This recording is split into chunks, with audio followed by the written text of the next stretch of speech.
Right.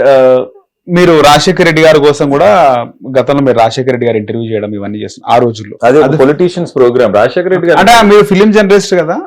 అయితే అప్పుడు ఏం చేసామంటే ఏది పాపులర్ గా ఉంటుందో, ఎవరు పాపులర్ యాంకర్ ఉన్నారు అలా అన్ని చూసుకుని అప్పుడు సరదాగా అప్పుడు పాలిటిక్స్ బాగా జరుగుతున్నాయి.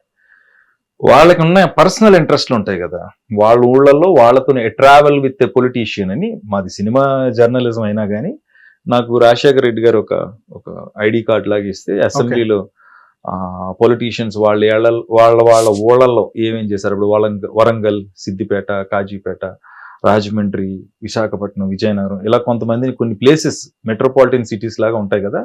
ఇప్పుడంటే 2 రాష్ట్రాలు అయిపోయినాయి కానీ అప్పుడు ఇలా మెయిన్ వరంగల్ ఒకటి, తిరుపతి ఒకటి, వైజాగ్ ఒకటి, ఇలా మెయిన్ ప్లేసెస్ లో ఉన్న ఎమ్మెల్యేలు, ఎంపీలు, మినిస్టర్లు ఎవరైతే ఉన్నారో ఆ సంవత్సరం పోటీ చేస్తున్న వాళ్ళు పేర్ల ప్రకారం వెళ్ళి వాళ్ళతో ఒక రోజంతా గడిపేవాడిని. ఓకే. ఒక 2 కెమెరాలు నన్ను ఫాలో అవుతూ ఉండి మధ్య మధ్యలో వాళ్ళతో మాట్లాడితే ఒక షో లాగే వేసేవాళ్ళం. అందులో భాగంగా వైఎస్ రాజశేఖర రెడ్డి గారిని నేను కలిసి అప్పుడు ఆయన ఇంటర్వ్యూ చేశాను.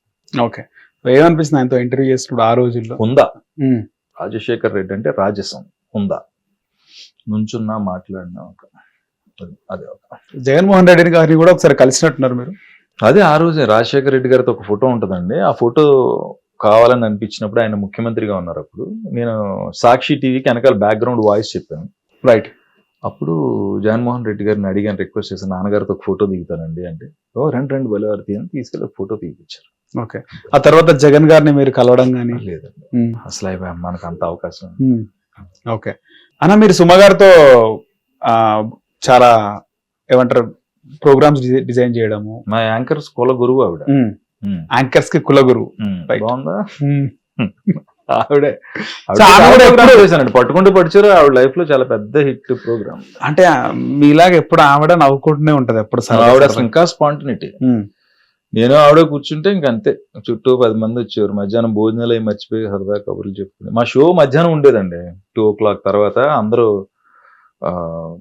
ఆఫ్టర్నూన్ టైం స్లాట్ అనమాట లైవ్ లో. అప్పుడు ఓకే. ఆవిడకు 10 చైర్లు ఇచ్చి చైర్ వేసి కూర్చోబెట్టి ఆంధ్రప్రదేశ్ మొత్తం, అంటే ఇప్పుడు కాదు కానీ అప్పుడు 2 రాష్ట్రాలు అది విడిపోక ముందు కదా ఆంధ్రప్రదేశ్, అప్పుడు ఫోన్లు ఉండేవి. ఆ ఫోన్ల దగ్గర మైక్లో హెడ్ ఫోన్స్ పెట్టుకుని నేను కూర్చునేవాడిని స్టూడియోలో. స్టూడియోలో ఆవిడ కూర్చునేవాళ్ళు. ఓకే. ఇలా ఓ చీర చూపిస్తారు, ఈ చీర ధర ఎంతో చెప్పండి, కింద 4 ఆప్షన్స్ ఉన్నాయి, సెలెక్ట్ చేసుకోండి అంటే ఆ రేట్ చెప్తే చీర వాళ్ళకి ఇచ్చేస్తాం. ఆ ప్రోగ్రామ్ కూడా చాలా క్రేజ్ ఉంటుండే అప్పుడు. చాలా క్రేజ్ కదండి ఆ చీరల గురించి. ఒక ఆవిడ 2500 రూపాయలు చీర కరెక్ట్ గా రేట్ చెప్తే ఆవిడకి చీర వచ్చింది. ఓకే. రాజమండ్రి పక్కన చిన్న పల్లెటూరు. ఓకే. ఓ రోజు ఉదయం నేను పొద్దున్న ఆఫీస్కి వచ్చి వెళ్తే, సార్ ఎవరో పొద్దున్న వచ్చారండి మీకోసం, పొద్దునుంచి ఇక్కడే ఉన్నారు, మిమ్మల్ని కలవాలంటున్నారండి అంటే, నేను ఎవరండి అని వస్తే ఈయన ఎవరో, ఆయన పేరు. ఏంటి సార్ ఏంటన్నాను. ఆ చీర ఇచ్చేది వెళ్ళిపోతాను సార్, మా ఆవిడ ఇంట్లో అన్నం పెడతలేదండి అంటే. ఏంటి సార్ ఇప్పుడు ఆ చీర కోసం మీరు రావడం ఏంటండి, నేను కొరియర్లో పంపించేస్తాను కదా, వస్తుంది కదా మీకు అంటే. లేదు సార్ మీకు తెలియదండి, ఆడవాళ్ళకి చీరలకు ఉన్న సంబంధం మామూలు సంబంధం కాదు, అన్నం పెడతలేదు, నీళ్ళు ఎత్తలేదు, ఇప్పుడు మీరు ఇచ్చిన చీర పట్టుకెళ్ళి ఆవిడ చూపిస్తే గానీ మళ్ళీ కుదరదండి. రాజమండ్రి నుంచి పట్టుకుంటే పట్టు చీర వచ్చేసారా మీరు అని ఆశ్చర్యపోయి, శుభ్రంగా 2 కవర్లు ఎక్కువ పెట్టి పిన్నులు కొట్టి పట్టుకెళ్ళిపోండి సార్ అని. నెక్స్ట్ వీక్ నుంచి మీరు ఎవరో ఆఫీస్కి రావద్దమ్మా, మీ చీరలు మీ ఇంటికి వచ్చేస్తాయి అని చెప్పి అంత ప్రమాదం అయింది. అంత క్రేజ్ ఉండేది ఆ ప్రోగ్రామ్. ఇంకా డబ్బులు ఇచ్చి రాజమండ్రి నుంచి బస్సు ఎక్కించి పంపించలేదు ఆవిడ, వెళ్ళి తెత్తవలేదని. రైట్. అంతే క్రేజ్ అన్న. ఒకప్పుడు అంటే మీరు అది ఫిలిం జర్నలిస్ట్ ఉన్నప్పుడు సినిమాలకు సంబంధించిన రివ్యూలు అవన్నీ చెప్తుండే. అవును, టాప్ 5. ఇప్పుడు అప్పటి రివ్యూలకి ఇప్పుడు వస్తున్నారు సినిమా రివ్యూలు కూడా మీరు అడగనని చెప్పి అడుగుతున్న క్వశ్చన్లు మార్కే.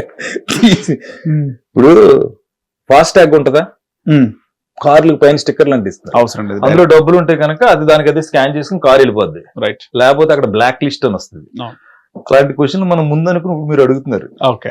సో దీనికి ఏం చెప్తారు, ఈ ఒకదానికి ఆన్సర్ ఏం చెప్తారు? ఏం లేదు భయ్, మనం ఎవరైనా జడ్జ్ చేయడానికి అంటాను నేను. ఒక సినిమాని మనం జడ్జ్ చేయడానికి, సినిమా అనేది చిన్న విషయం కాదండి. 24 frames, 24 crafts, 24 actors, ఇంకా అన్ని 24 తీసుకుంటే 24 hours, 24 minutes, ఇలా ఏం తీసుకున్నా ఏ వైపు నుంచి చూసినా సినిమాని 2 గంటలు చూసే ఒక సినిమాని తయారు చేయటం అనేది ఎసర్లో నీళ్ళేసి బియ్యం ఉండని అంత ఈజీ కాదండి. చాలా కలిస్తే, అన్ని సమకూరితే అప్పుడు అద్భుతమైన సినిమా తయారు. ప్రతి దర్శకుడు, ప్రతి నటుడు తమ తీస్తున్న సినిమాలు విజయవంతం కావాలనే తీస్తారు. అర్థమైందండి. అది ప్రేక్షకుడు మనస్సుకు దగ్గరగా వెళ్ళి ఆవిడ ఆలోచనలకు దగ్గరగా ఉంటే దాన్ని ఘన విజయం చేస్తాడు, సూపర్ హిట్ చేస్తాడు. ప్రేక్షకుడు ఎప్పుడు రాంగ్ కాదండి. Okay. Is the perfect judge. సినిమాకి నిజమైన నిజాయితీ కలిగిన జడ్జి ఎవరైనా ఉన్నారంటే ప్రేక్షకుడు మాత్రం. ఓకే. ఈ రివ్యూల రూపేణా నేను మీరు నాకు ఒకటి అనిపించి మీకు నచ్చిన సినిమా నాకు నచ్చదండి, నాకు నచ్చిన సినిమా మీకు నచ్చదు. రైట్. మన ఇద్దరికి నచ్చిన సినిమా ఒకటి ఉంటుంది. మన ఇద్దరికంటే ఒక సినిమా చాలా పెద్ద హిట్, మన ఇద్దరం ఒక ఎక్స్పెక్టేషన్ తోటి ఇంకా పెద్ద హిట్ అయి ఉండొచ్చు. మనం తప్పేగా అప్పుడు. ఈ సినిమా హిట్ అవుతుంది అనుకున్నాడు, సూపర్ హిట్ బ్లాక్ బస్టర్ అయింది అది. అప్పుడు మన ఇద్దరం మరి చెప్పిన రివ్యూలు ఏంటి పరిస్థితి, ఇప్పుడు చెప్తున్న రివ్యూలు అట్లా. అందుకని సినిమాను మనం జడ్జ్ చేయడం అనేది కరెక్ట్ కాదు. నా ఉద్దేశంలో అయితే సినిమా రిలీజ్ అయిన తర్వాత గవర్నమెంట్ జీవో పాస్ చేయాలని కోరుకుంటున్నాను. ఒక వారం రోజుల దాకా రివ్యూలు ఇవ్వకూడదు, వాటి జోలికి సంబంధం లేదు. వారం రోజులు జనం చెప్పే లోపల నువ్వు ఏదో మాట్లాడతావు, రిలీజ్ అయిన గంటలో నువ్వు మాట్లాడతావు. అంటే ఇప్పుడు మనం హెడ్లైన్స్ థంబ్నెయిల్స్ చూస్తుంటాం, 300 పక్క 150 పక్క. అసలు ఇవన్నీ ఇప్పుడు ప్రేక్షకుడు వచ్చి చెప్పాడు అనుకోండి, ఆడికి నచ్చిందా లేదా, ఆడి వెళ్ళి ఇంకొకటి చెప్పే లోపల అరే సినిమా బాగుందిరా, క్లైమాక్స్ కొంచెం బాగా చేసి ఉండొచ్చు, అరే సినిమా భలే తీసాడరా, ఇంటర్వెల్ బ్లాక్ అయితే అదిరిపోయిందని ఈ నోరు వెళ్ళి ఇంకో నోటికి చెప్పే లోపల మధ్యలో ఇంకొకటి దూరిపోయి అబ్బో అంటే ఈడి వేద అది రాంగ్ కదా అంటున్నా. మనం ఎవరం జడ్జ్ చేయడానికి. అందుకే అంటున్నాను కదా, వారం 10 రోజుల దాకా రివ్యూలు ఇవ్వకూడదు, సినిమా హాల్ ముందు మైకులు ఎట్టకూడదు. ఇలాంటి గవర్నమెంట్ జీవో పాస్ చేస్తే ఇంకా బాగుంటాయి సినిమా. ఓకే. ఆ రోజుల్లో నార్మల్ గా పబ్లిక్ టాక్ తీసుకుని 10 సార్లు ఆ రోజులు అంటే నేను ఏ రోజుల మనిషి ఆలోచించుకోవాల్సి వస్తుంది. కంగారు పెట్టి నార్మల్ గా మీ కెరీర్ స్టార్టింగ్ లో అప్పట్లో 2004 కదండి. అంతే. అప్పటికి ఇంత యూట్యూబ్లు అవి ఇవి ఇందాక మీరు మాట అన్నారు ఏమని, అప్పుడు చూద్దాము ఈయన చేసిన ప్రోగ్రామ్స్ ఏమున్నాయని యూట్యూబ్. ఆ రోజుల్లో నేను చేసిన ప్రోగ్రామ్స్ అన్ని ఈ రోజున కనుక ఇప్పుడు యూట్యూబ్ లో ఉండుంటే నేను పెద్దగా ఏం సంపాదించక్కర్లా, ఇంట్లో ఉంటే చాలు. యూట్యూబ్ ద్వారా వచ్చే ఆదాయంతో బతికేయచ్చు. అన్ని లక్షల మంది వ్యూవర్స్ సబ్స్క్రైబర్స్ నాకు ఉండేవాడు. అలాంటి అద్భుతమైన ప్రోగ్రామ్స్ చేశాను. స్టేట్ అవార్డు తీసుకున్నాను, చాలా ఆలోచించి అన్ని చేసేవాళ్ళం. ఆ ప్రోగ్రామ్స్ ఎవ్రీ వీక్. ఝాన్సీ గారు 1000 ఎపిసోడ్లు చేసింది, Tollywood talks, talk of the town. Right. అదే వేరే వారం వారం వచ్చే ఎపిసోడ్ 1000 ఎపిసోడ్లు చేశారు ఆవిడ. నేను ఆ రామాత్మారం 150 ఎపిసోడ్లు చేశాను. ఇవన్నీ అది వేరే డేస్ అండి. అవన్నీ ఇప్పుడు యూట్యూబ్ లో ఉండుంటే మళ్ళీ చూసుకునేవాడు. కానీ నన్ను అడుగుతారు, సార్ మీరు ఎందుకు అలాంటి కంటెంట్ తో మీ స్క్రిప్ట్లు బాగుండే మళ్ళీ చేయరు అంటే, ఇప్పుడు లేదు కదా.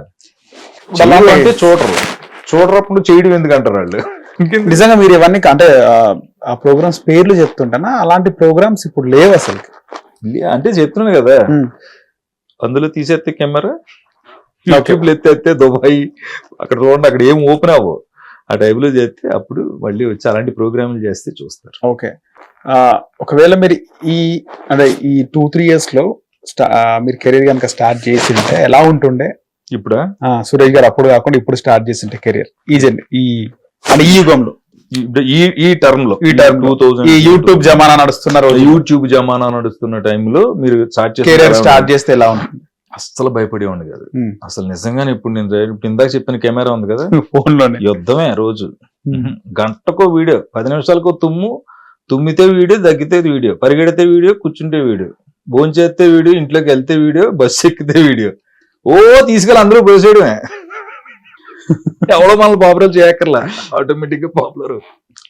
హిట్ టీవీ యాప్, ఇందులో short news, live news, entertainment shows, movies, digital magazines తో పాటు మీ జిల్లా వార్తలను కూడా ఫ్రీగా చూడొచ్చు. ఇంకెందుకు ఆలస్యం, వెంటనే హిట్ టీవీ యాప్ ని డౌన్లోడ్ చేసుకుని ఫ్రీగా ఎంటర్టైన్మెంట్ పొందండి. Hit TV app. Hit TV app. Please download hit TV app. Hit TV app ని ఫ్రీగా డౌన్లోడ్ చేసుకుని ఎంజాయ్ చేయండి. మీకు నచ్చిన ఎంటర్టైన్మెంట్ కోసం హిట్ టీవీ యాప్ ని ఫ్రీగా డౌన్లోడ్ చేసుకుని ఎంజాయ్ చేయండి. హిట్ టీవీ యాప్ ని డౌన్లోడ్ చేసుకుని ఆస్వాదించండి, ఆశీర్వదించండి. ఇంతమంది సెలబ్రిటీలు హిట్ టీవీ యాప్ ని డౌన్లోడ్ చేసుకోండి అని చెప్తున్నారంటే ఎంత మంచి యాప్ ఆలోచించండి. అమెరికా అమెరికా అమెరికా అమెరికాలో చదవాలనుకునే వాళ్ళకి విశ్వసనీయమైన పేరు మన శౌర్య కన్సల్టెన్సీ. UK లో 1 year masters, UK లో 1 year masters, 2 years work permit up to 5 years visa. Contact Saurya Consultancy. Contact 89851 89851.